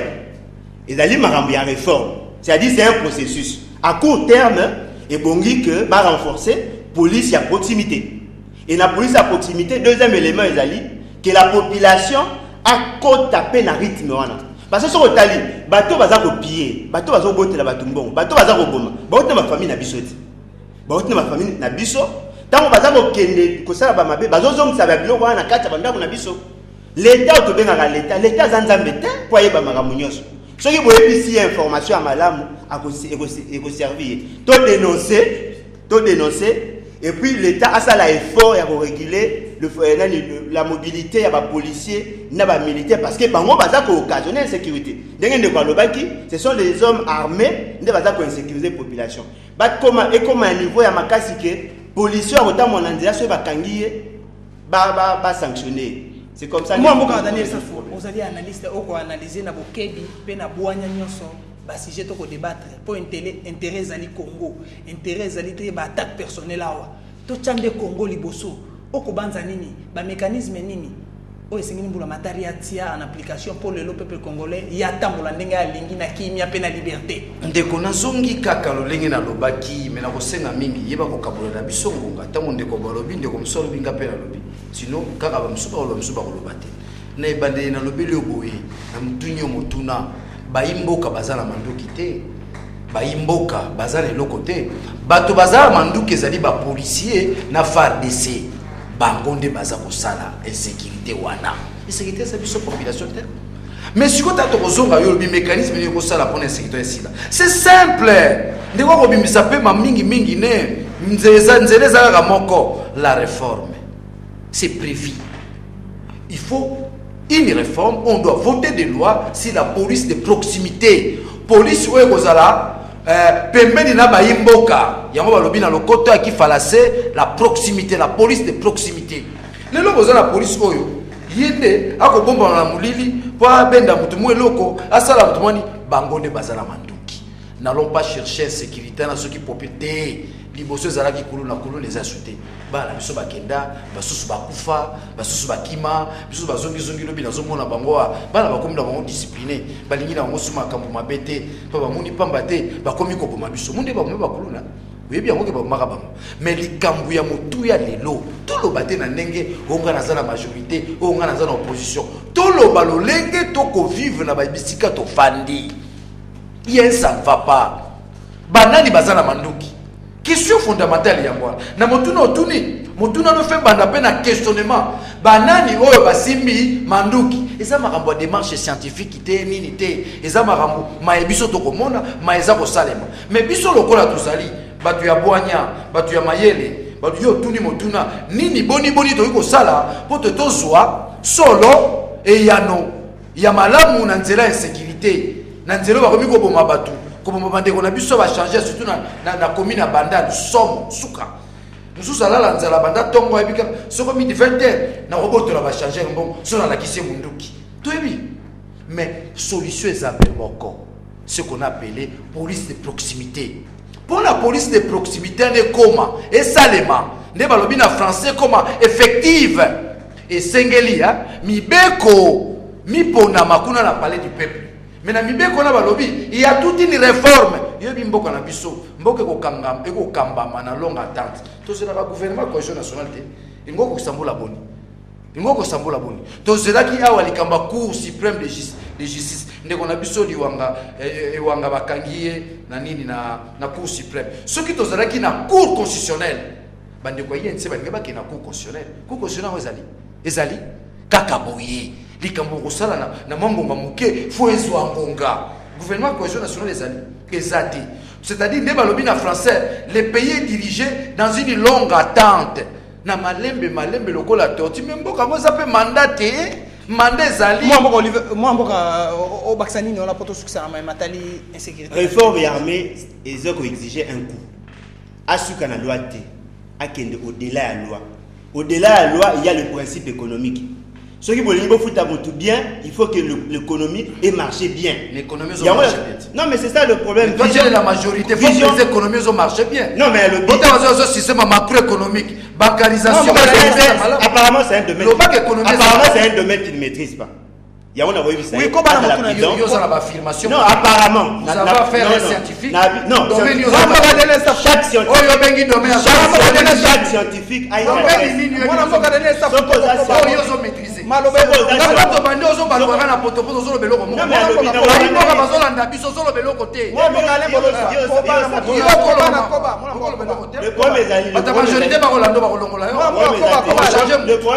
moi je n'ai jamais été vulgaire. Pour réforme armée exige un coût. Le coût en est que le fonctionnement économique et marché des Tu n'es pas informé. L'Union européenne a prévu les moyens là-dessus. Tu n'es pas informé. Ceux qui ont informé, aux sous-informés, parce que pour réformer l'armée, c'est un cas de l'Union européenne. Nous devons aller au-delà. Parce que l'Union européenne a le foot à rémunération, il y a des policiers chaque jour, chaque mois. Là maintenant, je t'informe. Deuxièmement, Ezalini, nakati ya réforme nyoso, bazara ba objectif à court, moyen et long terme. Na ba objectif à court, moyen et long terme. Autre chose que Ezalini, tu veux que ça la insécurité zéro, c'est impossible. Mais toi atténuer ba effet insécurité. Le cas l'insécurité c'est que tu as armée dans la police. Ce que nous devons faire maintenant, tout renforcer le système à contrôle, il y a pas policier. Ceci n'a pas chose Ezalini.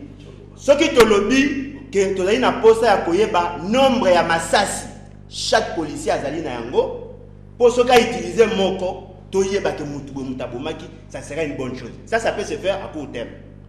Et le kami balé ezali policier o azali en dehors ya camp il faut chaque jour akenda ko sala akenda ko présenter munduki naye pour ba soki ezaki utiliser. Et troisième chose, il faut toyer bango pesali. Ba o ba kenda ki ba bitumba. Ba policier msu ba koma ko somba biloko ba outil ya armée ya police en dehors ya circuit normal. Policier ko tekela msu munduki, ko tekela mutu msu masasi. Les ba biloko il faut to lukato combattre.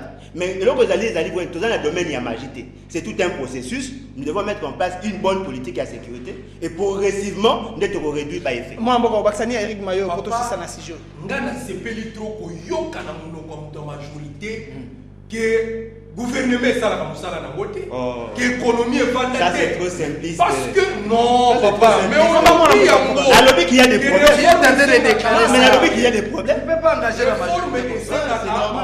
Moi je suis pas journaliste. Mais on trouve qu'il y a des moyens seulement à Kotonga ba flat. Il y a des moyens, pardon. Il y a des moyens seulement à détourner Kotonga ba flat.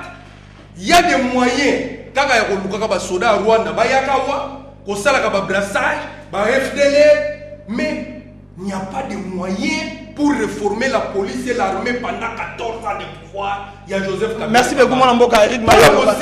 Ouais. Balongola armée, il faut tribalisation, il y a armée et sila. Merci beaucoup mon amboka Eric Mayo. Merci beaucoup mon amboka Eric Mayo. Batata maman to ko bana. Nazo pesa info. Na ko ngala to ko bana masone biso to bana poko lelo. Bozo kande ba imboka ba ko pesa makanisi na bango pona o etali intérêt ya Congo. Congo ndekenda liboso. Babi horizon 2030 pays émergent. On a pas discours. Moi mboka Daniel Safou, analyste politique école Congo démocratique. Deuxième sujet na biso apoko lelo zabonye. Mbula matari ya zumo kano. Alobi discussion ezate akosola na mutute na o etali relocalisation ya ba FDLR. Balongoli bango na fo balongo na est école Congo démocratique bango ba bakite toke na bango na Équateur mambenga pipi libende mais ba yi Équateur batele bi na bopikili ki pempi fo balobi te kuna ba kokende te po ba yebi o ba FDLR ba sala na est école Congo démocratique lelo décision ko yi esengela bango ba kende na province orientale na Kisangani o kotala ngona liso nini pamba te babi est na Rwanda toza musika te mais pour nini mbula matari ya zuma mokano te ba kota Rwanda ba mako lieba suna Kisangani. Merci mwana mboka motuna neza motuna motuya mais na ina fongola moi parenthèse ya moke na lombango mingi pamba te to loba mambo sécurité mwana mboka na si je to utia sécurité okomona to komi komona batu ya tenue civile bako kanga batu soit disant aner partout to komi komona yango to komi komona yango nyoso to nezali insécurité za raté tango ba beti mutu masasi to babomi mutu mais tango moto muninga na moto akomi ko tchena mutungisi ezali pa sécurité bakonza mboka batala nanu nazana kolikia ndeko kanya maochi koloba azo senga collaboration na population akomi ko senga collaboration na population oui eza malamu mais suki ona te basala de musala pamba te soki sécurité ezali ekopesa population kanda na mutema tokobama mboka na matali nazongi na nzela ya matali mwana mboka na lekana ba na makomi pour te koloba même na nzela ya radio ya télévision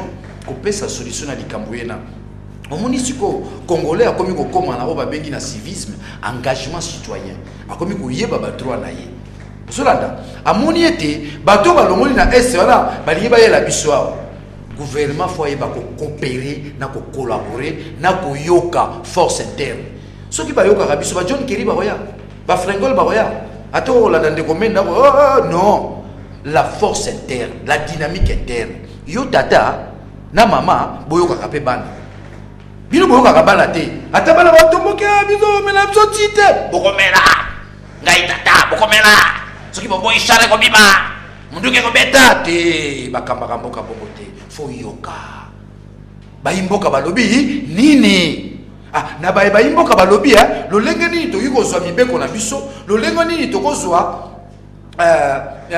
mikano na biso parce que mokano kaka bongo te tala siko bande kwa proso ya tel baboyi mais biso to lobi boyi pote likambo ane sila ezali bombe likambo ya moke ezali likambo seki biso Congo te soki biso Congo to luki to zo solution la likambo ena to kokate to bana kotambola ba province soko balobi balongwe oriental ba okene ba Congo balongwe ba Congo to kosilisa Congo la ba province likambo eza moko Congo nde atelemisa o ba bengi na côté ya le français la communauté internationale ezali problème ya communauté internationale. C'est-à-dire quoi? Na tango biso toza kolongola bango na esika wana, toza pe kosenga communauté internationale Kagame a organiser dialogue inter-rwandais. Masolo entre Rwandais na Rwandais. Na nzela masolo wana nde biso totindikeli bango batuena. Bon, nous avons ça communauté internationale. Pas battre, tu vas na province orientale pour quelle solution? La vraie solution, qu'on organise le dialogue inter-rwandais. Et là, le gouvernement soit kosenga nanzela ya communauté internationale, canon international. Ceux qui te yeux le koala, te yeux résolution koala, eux senga Rwanda, le lenge basenga qui biso accord cadre. Communauté internationale tasenga ki biso. Merci Daniel. C'est là c'est ça. Communauté internationale basenga. Asenga pe Rwanda. Nanzela masolo ya Rwanda, bango na ba Rwanda. C'est automatique.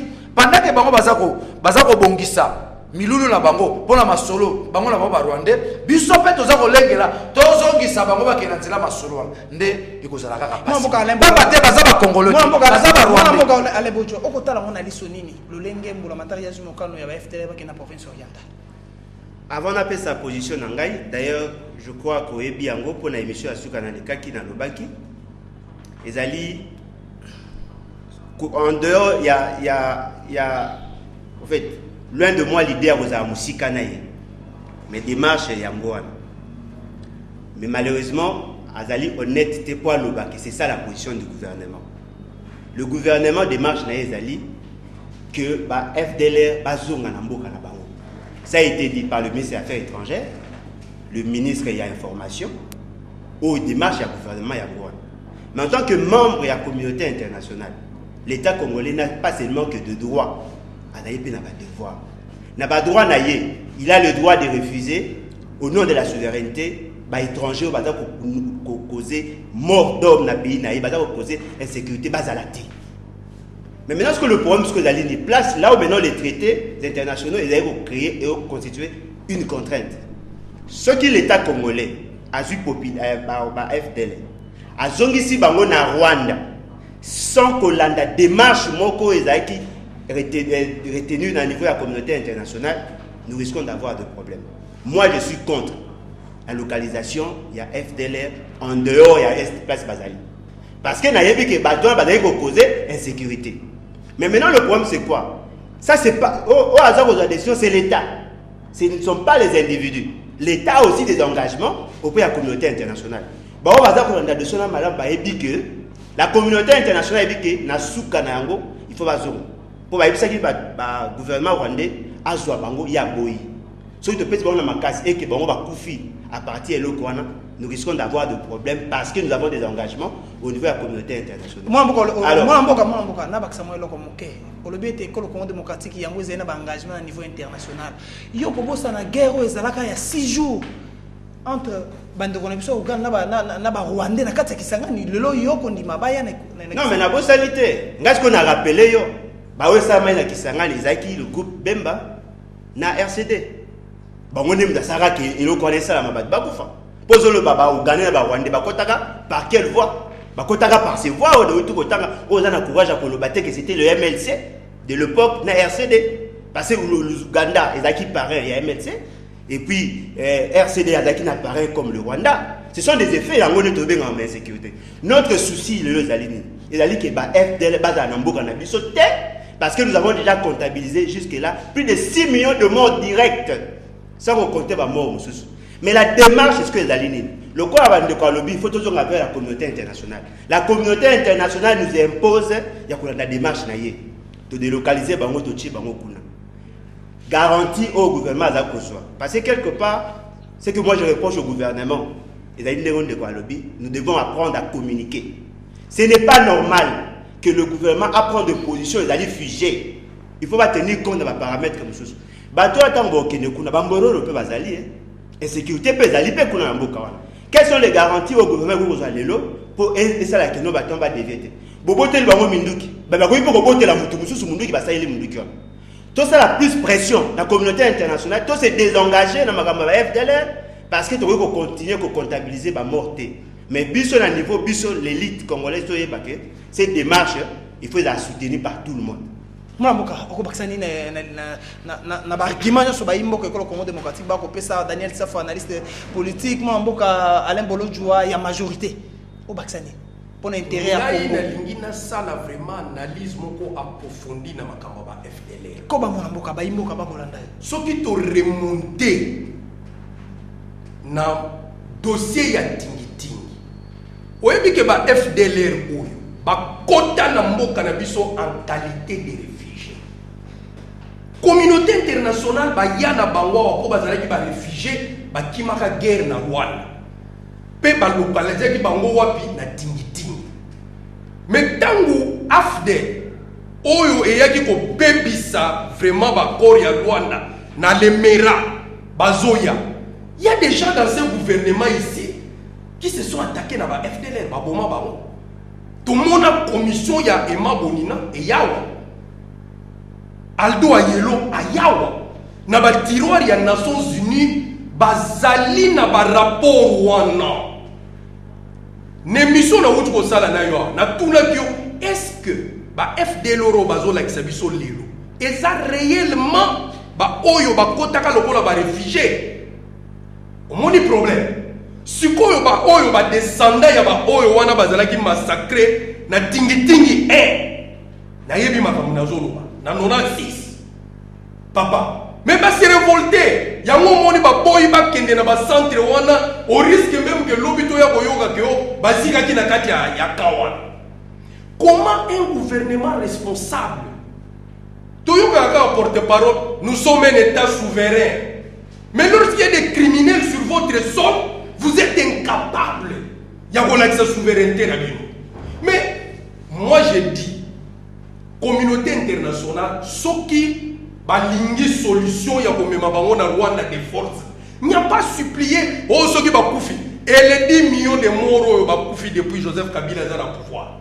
Nana ko justifier. Rwanda communauté internationale non. C'est malhonnête. Bazwa bango ba ke ko tika bango na kana Nations Unies. Nations Unies bazana ba kana bango ebele basala na est na ba base na bango. Toujours ba FDLR to ke ko tika bango kuna ceux qui va ko enrôler bango comme ba soldat Nations Unies ou bien ba luka zone franche. Encore une autre solution. On peut créer une zone franche dans un pays quelconque, comme Bazana statut à réfugiés. On va les déposer là-bas. Je vous ai révélé ici le jeudi que Tango Roubert was vice-président de la défense et sécurité. Communauté internationale va compter réunion à Roubert pour dire que au cas où tu as la possibilité de faire FDLR na Rwanda de épargner le Congo. C'est ça la démarche que le gouvernement veut faire. Maintenant, voilà les porte-paroles qui commencent à menacer la population. Merci. Population criminel. Ça c'est irresponsable. Merci beaucoup. C'est ça la mauvaise gouvernance. Toko ba na suka masone biso apoko alelo ya tolo bana bayimboka bakolanda bino boko pesa makanisi kitoko pona botumba mi ekolo Congo démocratique opposition politique ekolo Congo démocratique ya telemi na mateli révision constitutionnelle bayi majorité PPRD bango pour révision constitution yoko ya ba parti ya majorité MCR ya sali point de poste abete ba kozela tata mo continuer à sa position si ma bango pe batali sa position na bango pe sengeli état-major sur la majorité va vendre d'abord sur la même constitution yamboka Congo démocratique au Kubanzani. Ndeko na zalaki nazwaki libakwa koya na point de presse à MSRT soki na zalaki niveau za malamu mingi na Nicolo MSR les Kabila les fondateurs ou achaba moyen na ba kosote c'est Kabila Nicolo MSR j'assume likambo na zoloba za Kabila.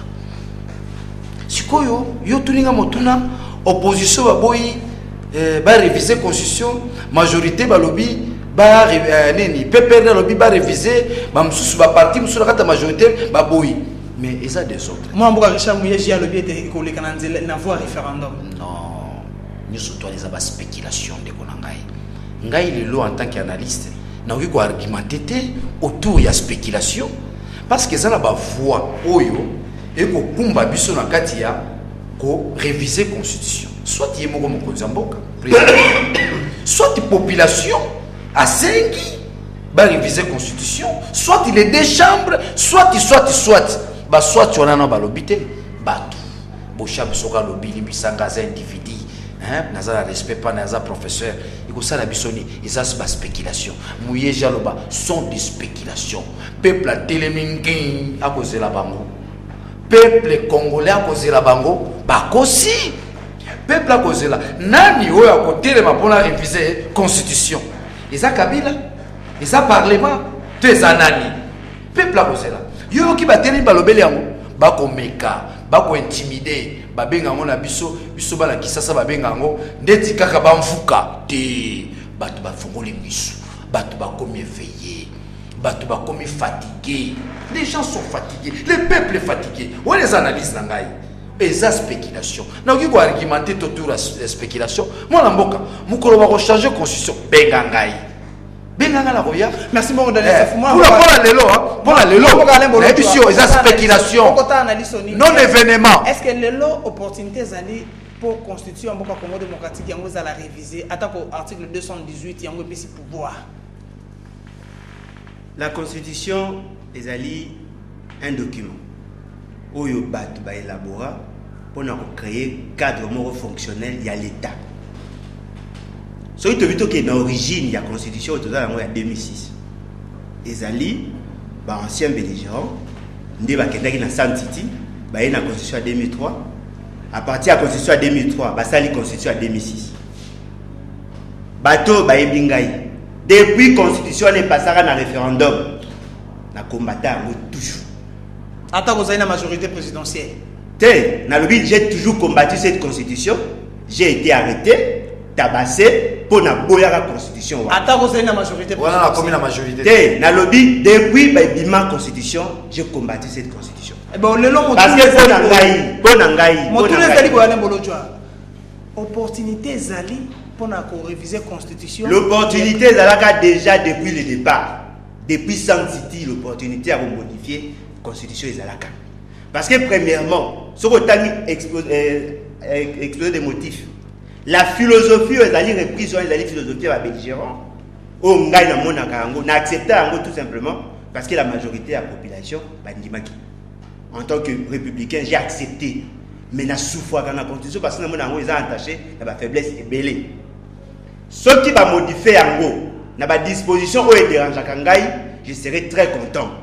N'a pas cet exemple mot simple. N'a qu'à la belligérant, n'a qu'à la constitution. Parmi le plus grand problème, il y avait un problème de légitimité. Balobi n'a un problème de tribalisme, régionalisme, clientélisme et autres, où ils avaient corrigé le fonctionnement de l'État.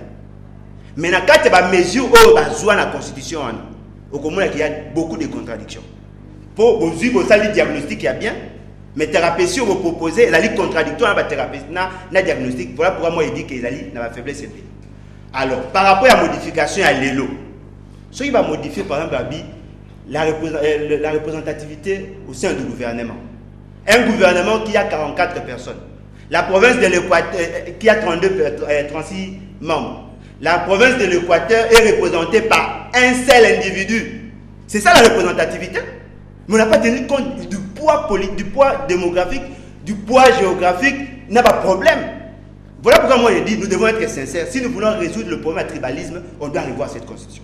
Si nous voulons résoudre le problème, il y a nationalité, nous devons revoir cette constitution. C'est-à-dire, moi, je suis pour la révision constitutionnelle. Démarche de la majorité présidentielle. Le PPRD a pris position, à la ligne d'accord, comme mon gars. Individu, je prends position, je suis pour la révision constitutionnelle. L'opportunité. Majorité, nous sommes sur position. Non, majorité, non, va se décider parce que majorité, c'est une organisation. C'est une organisation. Moutou a l'habilité à engager majorité, c'est le secrétaire général et l'autorité morale. Parce qu'elle a composé dans ma partie. Le PPRD a pris position pour la révision constitutionnelle. Moi, Alain Bolodja, je prends position pour certaines dispositions pour la révision constitutionnelle. Mais ceux qui la majorité prend des positions, on va maintenant voir le pour et le contre.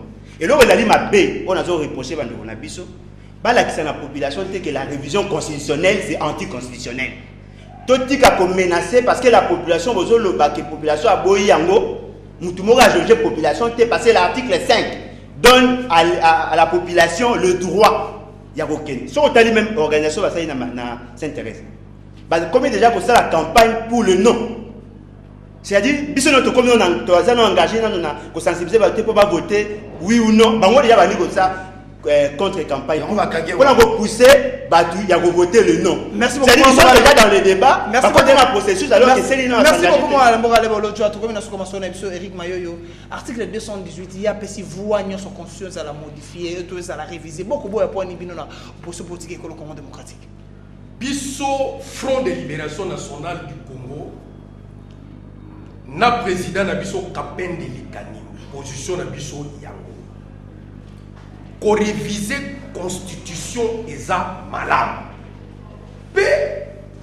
Et ça belika kala kati ya constitution.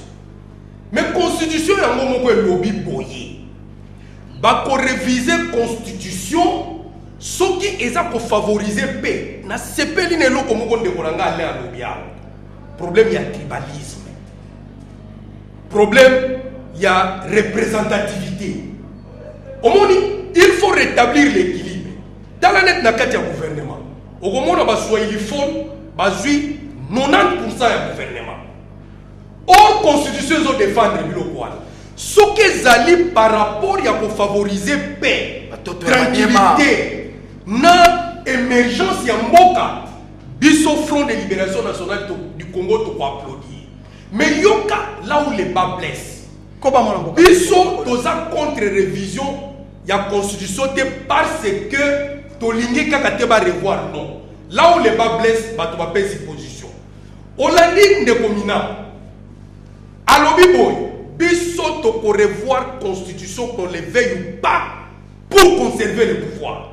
Et il va plus loin pour dire les militaires sont derrière les chefs de l'État. Mais maintenant, c'est un intellectuel. Comment l'armée qui est politique, il y a un chef de l'État la menace. C'est-à-dire, vous voulez réviser la constitution pour que Bino peut perdre vos garder le pouvoir. Mais c'est vos chats, même démarche. Or, la démarche scientifique de la révision constitutionnelle devait être celle qui allait bolo du tribalisme. C'est là. On a chuté, pardon. On a chuté. Bandeko wana il faut pas yeba. D'abord, na limina l'axabangwe lokomoko. Joseph Kabila Kabange depuis un président. A kenda kana élection nyonso en tant qu'indépendant. Ayaka na ba réunion à PPRDT. Batu na gaete pour la nini ayaka na la belle PPRDT. C'est-à-dire ezali PPRD na majorité batu bacha Joseph Kabila président. Merci beaucoup mon ami Eric Mayoyo. Président en 2001, majorité botami na 2006.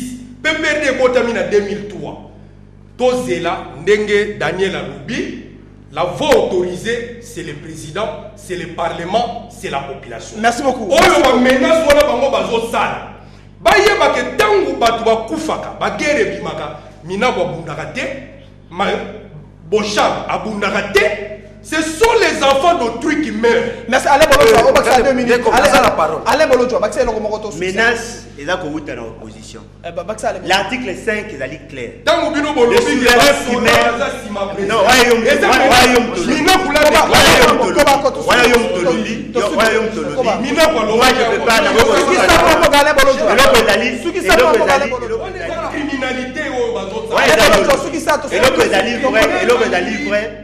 seul moyen pour juger la position de la population par devoir référendaire. Référendum, il y a 2006.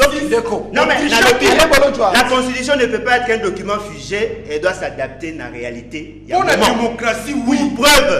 Pour preuve, le constituant eux-mêmes va tenir compte des paramètres. Notre souci est d'aller boy. Quand on a sur l'opposition, sa population clairement, la révision constitutionnelle est la ligne constitutionnelle. Sauf qui puisse te proposer révision constitutionnelle. Population à boy. C'est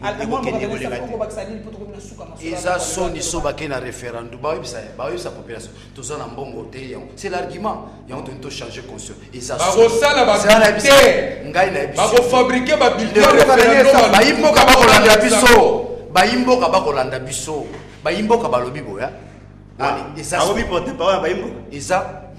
Je viens avec comment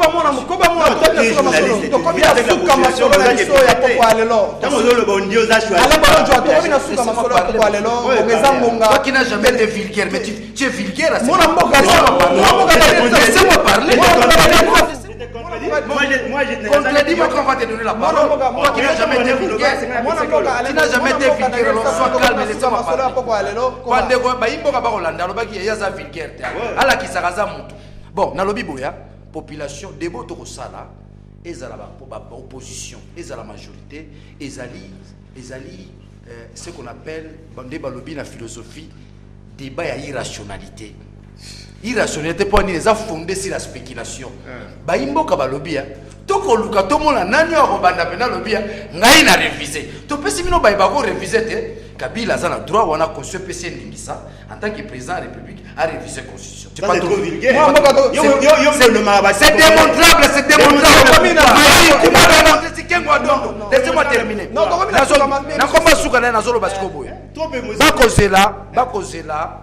Les loyaux. Se prononcer si la révision constitutionnelle. Merci beaucoup.